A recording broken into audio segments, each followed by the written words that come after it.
let's talk about, let's say you had to wake up at 4:30 in the morning so you can get a bunch of stuff done for your business and help your team moving forward towards your purpose.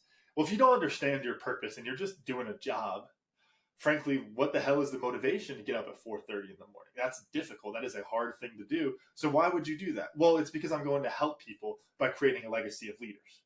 Well, shoot, that sounds a lot better. You start thinking about what that effect looks like. Well, if I create a leader, then that leader can go to help their organization be better. That organization can affect the community, and that community can affect the state, the city, and it can keep going and going and going. What I like to call in my coaching of, your purpose to the nth degree. What is that order of impact that's going to keep going of you from you, that ripple effect coming from you working towards your purpose. So now you understand your purpose, you understand the ripple effects, the nth degree of effect that is going to come from you working towards your purpose.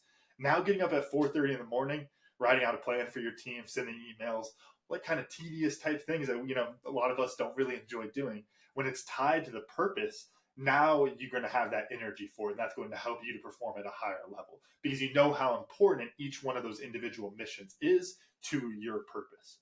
So again, just to recap a little bit on it, understanding your purpose is for first. Then once you understand your purpose, you can connect your vision to that purpose. How is the vision for you and what you want to do with your life going to contribute to the purpose that you want to leave, the impact that you want to leave on the world? And then your individual mission, those each individual pieces, how does that tie into your vision? Any gap there, I already kind of talked about the purpose vision gap. To shift it a little bit to the vision mission gap, because any one of these gaps is going to cause you to perform at a lower level because you're going to hurt your motivation, or you're going to be performing, I would say, performing at a high level in terms of, you're going to be busy taking action, but it's not going to necessarily be productive because it's not aligned. Those missions, even though you're busting your ass to get all those things done, if it's not aligned to your vision, well, then it's not very productive at all, and it's definitely not going to contribute to your purpose. So wherever those breaks come, that's where teams tend to fall apart. Another example going out to the rugby field is fitness, making the players run so that they can be in shape for the game, so they can perform at the very end of the game. The purpose of the team is to go win the national championship.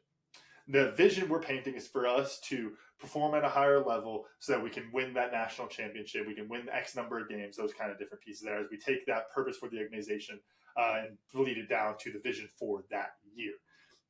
Then our mission, talking about getting fit today.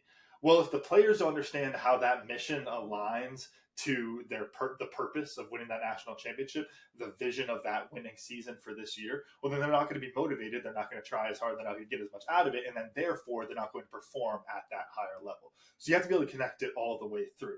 Going back to it, those runs, running those sprints. If you're thinking about a national championship, then you have that motivation.